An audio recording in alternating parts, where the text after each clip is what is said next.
order to provoke dominion through prayer, you don't just pray. You need to understand the laws and the body of knowledge that is allocated for every kind of circumstance that you confront.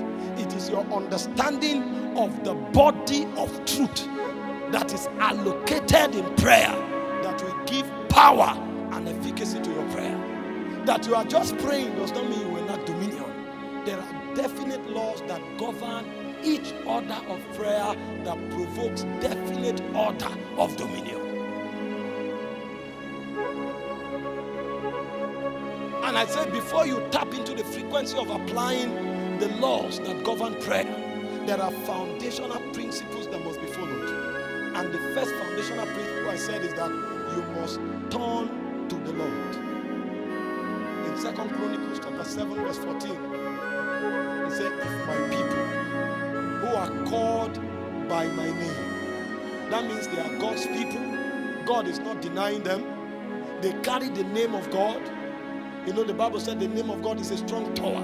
The righteous runneth therein, they are saved. The name of God is named upon them. He said, but the only time that his people bearing his name can dominate their world is when they turn from their wicked ways and turn unto him. He said that is when they can begin to affect their territory. So if you want to create change by prayer, there must first of all be a change within. If prayer does not engender change within, it cannot produce change without. So many people are praying, and they are praying earnestly and praying very loud, but they can't provoke a change. The reason is because they have not turned from the order and the civilization of their world unto the Lord. So even though they are praying, they can't see the results they are looking for. Number two, I shared with us in the afternoon that prayer that provokes change is a prayer that emanates from the presence. Not just a prayer being prayed because it's intelligent, but a prayer that emanates from the presence. And I said there's a difference between the presence of God and being in the Spirit.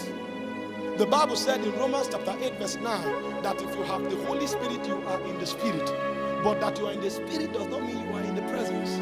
Being in the presence is living under the government and the dominion of God.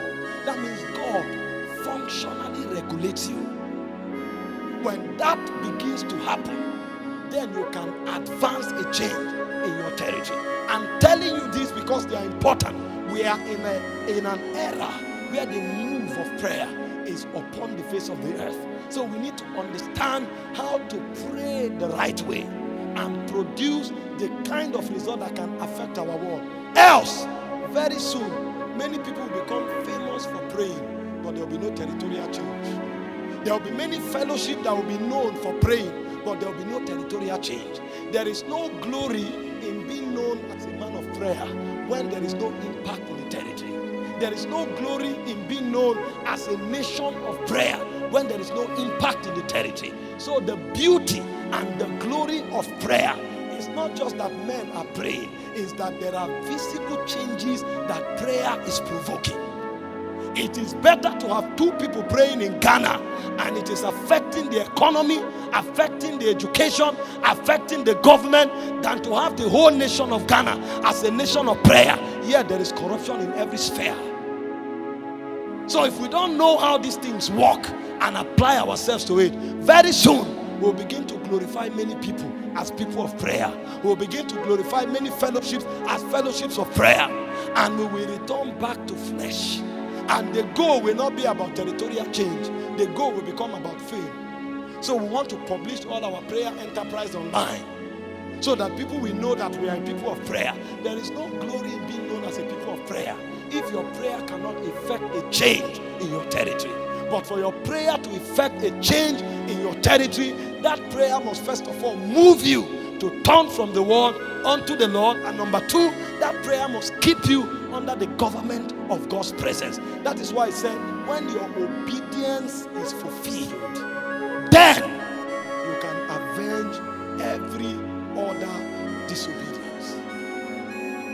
There are many of you today that the hand of God will come upon and the grace of prayer will become very strong on your life.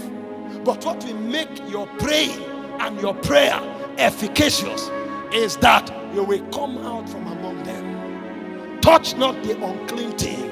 They that bear the vessels of God, they must depart from iniquity. Because the man praying becomes a bridge between heaven and earth. The man praying becomes the extension of the will of God and the government of God on the face of the earth. When we turn to the Lord and we begin to function from the presence of God, then the kinds of prayer becomes very important. The kinds of prayer will be useless if we have not turned to the Lord. The kinds of prayer will be useless if we have not come under the government of God.